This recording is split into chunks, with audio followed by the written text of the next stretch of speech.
युद्धाचा विचार करताना आपल्याला सहसा सीमेवरचे शौर्य किंवा विमानांच्या लढाया आठवतात. पण आधुनिक युद्धाचा खरा चेहरा असतो गणिताच्या पुस्तकासारखा.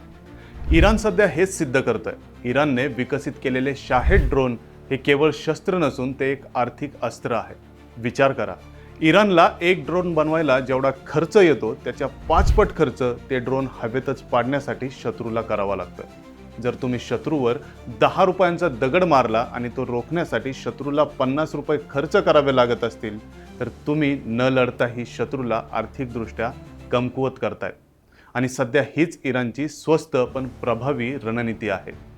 इस्रायलचे आयर्न डोम किंवा अमेरिकेची पेट्रियट क्षेपणास्त्र प्रणाली जगात सर्वोत्तम मानली जाते, पण त्यांची मर्यादा हीच आहे की ती अत्यंत महागडी आहेत.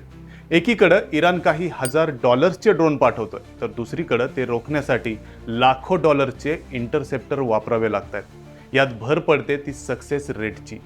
जगातील कोणतीही संरक्षण प्रणाली 100% सुरक्षित नसते. जर इराणने एकाच वेळी शेकडो ड्रोन डागले तर त्यातले काही नक्कीच लक्ष्यावर धडकतात. जेव्हा एखादे स्वस्त ड्रोन अब्जावधी डॉलर्सच्या तेल प्रकल्पाला किंवा रडार सिस्टीमला उद्ध्वस्त करतो तेव्हा युद्धाचे पारडे आर्थिकदृष्ट्या इराणच्या बाजूने झुकते. या युद्धाचा सर्वात मोठा फटका अमेरिकेच्या लॉजिस्टिकला बसतोय. इस्रायल आणि अरब राष्ट्रांना शस्त्र पुरवठा करताना अमेरिकेचा साठा संपत चाललाय. ही हायटेक क्षेपणास्त्र बनवायला वर्षानुवर्ष लागतात. ती बटाट्यासारखी कारखान्यातून रोज बाहेर पडत नाहीत. त्यातच जर चीनने या शस्त्रांसाठी लागणाऱ्या कच्च्या मालाचा पुरवठा रोखला तर पश्चिमात्य देशांची अवस्था बिकट होईल.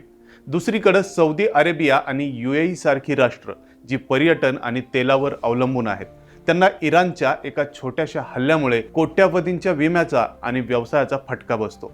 इराणकडे हॉर्मुझची समुद्रधनी रोखण्याचे सामर्थ्य आहे, जिथून जगाचा मोठा व्यापार चालतो. जर तिथली वाहतूक ठप्प झाली तर जागतिक महागाईचा फडका उडेल. शेवटी हे युद्ध केवळ सीमेवरचे नसून ते संसाधनांचे आणि संयमाचे आहे. इराण आपल्या अस्तित्वासाठी लढत असताना जगाला आर्थिक चटके देतोय.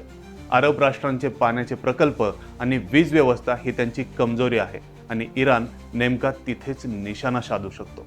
आपण पडद्यावर जे शौर्य पाहतो त्यापेक्षा कितीतरी पटीने भयानक हे युद्धाचे अर्थशास्त्र असतात. पण या आकड्यांच्या खेळात आपण हे विसरतो की प्रत्येक क्षेपणास्त्राच्या खर्चापेक्षा तिथे मरणाऱ्या निरागस जीवांची किंमत अनमोल असते.